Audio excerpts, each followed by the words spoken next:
Hello everyone, teach visor में आपका स्वागत है। इस वीडियो में हम जानेंगे कि किसी भी नए वेंडर को हम कैसे मैप करते हैं, ठीक है, और एक्सपेंडिचर क्रिएट करते हैं उसी के रिगार्डिंग।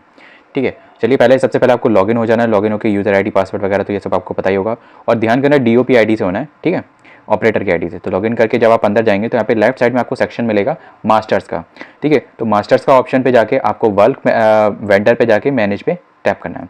फिर आपको यहाँ पे मैनेज वेंडर में आपको पहला ऑप्शन चूज़ करना है सर्च क्राइटेरिया में, vendor not mapped with me, क्योंकि बाकी वैसे रजिस्टर्ड वाले तो आपको शो करेगा ही करेगा, पर हमें वो नया वेंडर निकालना है जो रजिस्टर्ड तो है पर हमारे साथ मैप नहीं है, ठीक है। किसी और ने भी रजिस्टर किया हो या फिर आपने रजिस्टर किया हो, उससे कोई दिक्कत नहीं। नॉट मैप्ड विद मी जैसे हम करेंगे, फिर सर्च करेंगे तो नीचे जितने भी सारे वेंडर हैं वो वही शो हो जाएंगे जो आपके साथ मैप नहीं है, ठीक है। फिर आपको क्या करना है, यहाँ पे यूनिक आईडी या फिर वेंडर नेम या अकाउंट नंबर, इन तीनों में से कोई भी चीज़ आप डाल के उसको सर्च कर सकते हो, ताकि जैसे कि मैंने फॉर एग्जांपल डाला आर के ट्रेडर, तो आर के ट्रेडर से देखो कितने सारे आ गए, ठीक है। बट इसमें से आपको कौन सा चूज़ करना है, तो उसके लिए बेटर ये होता है कि आप क्या करो कि यहाँ पे वेंडर नेम या फिर उसका अकाउंट नंबर डाल दो, क्योंकि अकाउंट नंबर से ज़्यादा फिल्टर आउट नहीं हो सकता।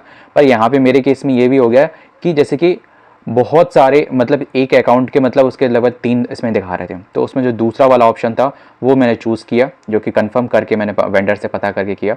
तो मैंने इसको टैप किया और फिर मैप वेंडर पे टच कर दिया। तो जैसे ही मैप वेंडर पे टच किया, यहाँ पे मेरे लिख के आ गया कि selected vendor and beneficiary mapped successfully. अब हमें क्या करना है, सबसे पहले बाहर आना है और फिर मास्टर्स पे जाके फिर पे टच करना है, फिर वर्क कस्टमाइजेशन पे जाके फिर मैनेज पे टच करना है। अब वेंडर वाला काम हो गया कंप्लीट। अब हम एक्सपेंडिचर क्रिएट करेंगे।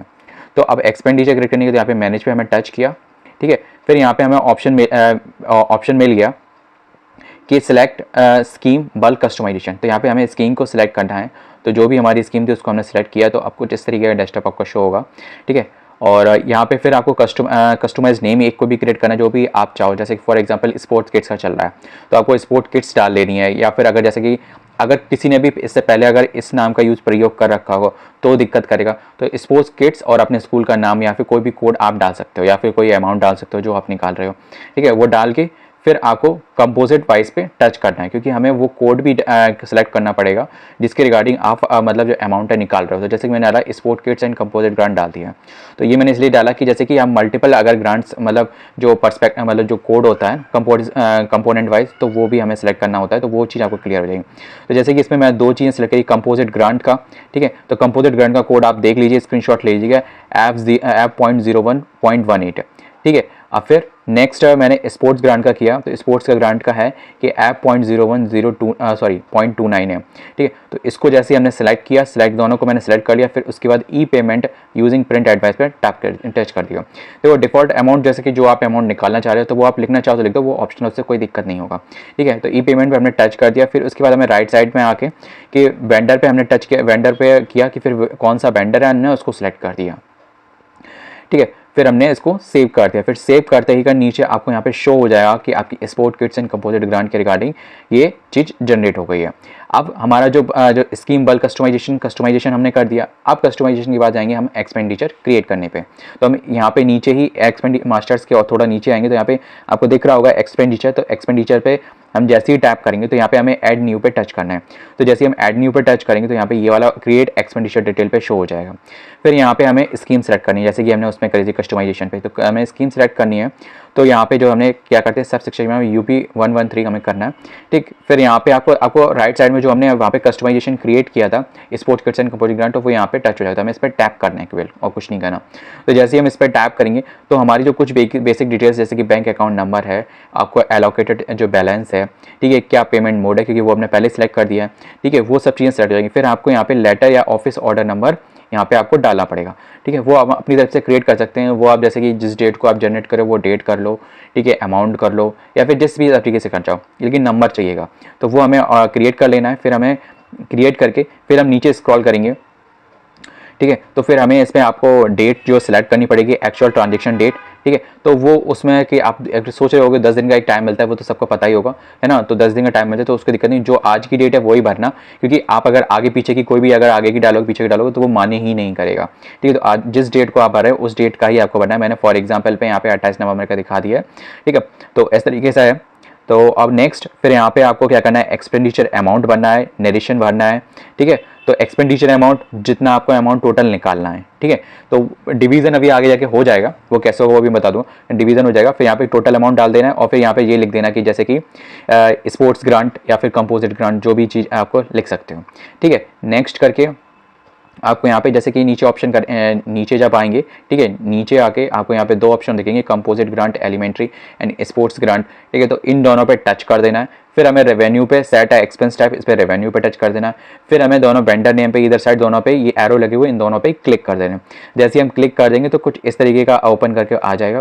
फिर यहाँ पे आपका कंपोनेंट कोड को सिलेक्ट करके फिर उसके आगे अमाउंट यहाँ पे फिल करके, है ना, तब आगे बढ़ जाना है, ठीक है। जैसे ही आप फिल कर दोगे तो यहाँ पे ऑटोमेटिकली यहाँ पर आपका टोटल अमाउंट शो हो जाएगा कि आपने इस कंपोजिट मतलब इस कोड पे कंपोनेंट नेम पे ये ग्रांट लिए है, और जैसे कि ये 1.29 ये स्पोर्ट्स की है तो इस पर हमने ये ग्रांट लिए, तो कुछ इस तरीके का हो जाएगा। और ये ध्यान रखना रेवेन्यू इस पर टिक लगा होना चाहिए, ठीक। और फिर इसके बाद हमें सबमिट कर देना है।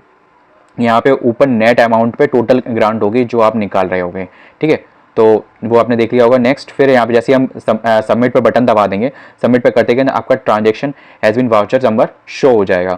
तो बस यहाँ पे जो भी वाउचर नंबर है उस पर ओके करना है, अभी और भी है, ठीक है। ओके करके फिर यहाँ पे नीचे आपको ऑप्शन शो हो गया कि fund expenditure save successfully, do you want to proceed, तो हमें केवल येस पे टच कर देना है।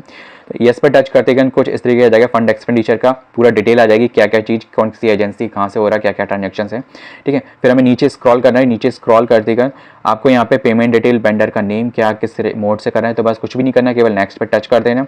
नेक्स्ट पे टच करते ही एक और ये विंडो नीचे खुल जाएगी ई पेमेंट डिटेल के रिगार्डिंग। फिर हमें नीचे आके बस कंफर्म पे टच कर देना, बाकी डिटेल चेक कर देना। और यहाँ पे आपको नरेशन मतलब जो आप फॉर पासबुक मतलब जैसे कि पासबुक में जब आएगा ना प्रिंट होके कि ये अमाउंट इतना इसके लिए निकला, तो वो आप लिख देना कि ये शो करे, तो वो चीज़ यहाँ पे आपको फिल कर देनी है, जो भी आप नाम चाहो वो सेट कर सकते हो। तो जैसे स्पोर्ट किट्स का था तो मैंने स्पोर्ट किट लिख दिया, तो बस कन्फर्म पे टच कर देना। तो कन्फर्म पे टच करते ही जैसे यहाँ पे शो हो जाएगा पे डिटेल सक्सेसफुली सब सेव्ड, ठीक है। तो जैसे इसके बाद फिर आपको कुछ भी नहीं करना है ना, नेक्स्ट पे टच कर देना है ना। इस नेक्स्ट पे जैसे यहाँ पे लिखा हुआ नेक्स्ट पे टच कर देना, जैसे नेक्स्ट पे टच करेंगे ना तो यहाँ पे आपको ऑप्शन मिल जाएगा और इस तरीके खोल के आ जाएगा, और यहाँ पे आपको ऑप्शन मिलेगा कि सबमिट फॉर अप्रूवल, ठीक है। तो कभी कभी ये हो सकता है कि पूरा डिस्प्ले होके ना खोले, है ना, केवल लाइक सिंपली ऐसा इतना खोल के आ जाए, ठीक है, कि केवल यहाँ पे ये चीज़ एक्सपेंडिचर लिखा हो नहीं रहा है, क्योंकि मैं 2-3 बार रिफ्रेश कर रहा था नहीं आया, तो मैंने कहा सबमिट करके देखते थे। तो मैंने सबमिट फॉर अप्रूवल पे टच कर दिया। तो जैसे ही इस पर टच कर दिया तो कुछ इस तरीके का प्रोसेसिंग होने लगा, लोडिंग होने लगा।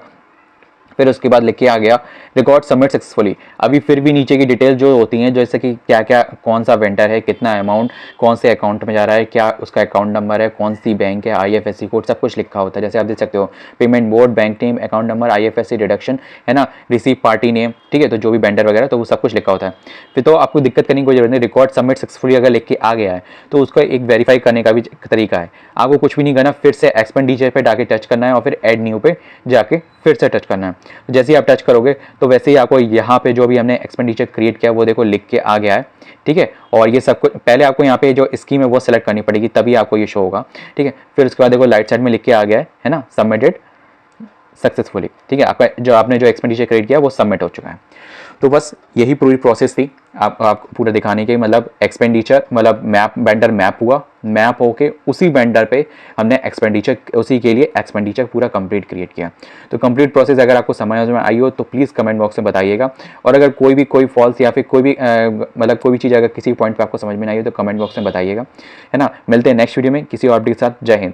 और हाँ, मैंने जो इसमें PFMS में जब लॉगिन करते हैं तो बहुत से लोग DAP की ID तो सबको पता ही होती है, पासवर्ड अगर भूल गए हैं, बाई चांस डिवाइस डिस्प्लेस हो जाता है या टूट जाता है या चेंज करना पड़ता है किसी भी कारण में, तो वो भूल जाते हैं या फिर कहीं फॉरगेट हो जाता है।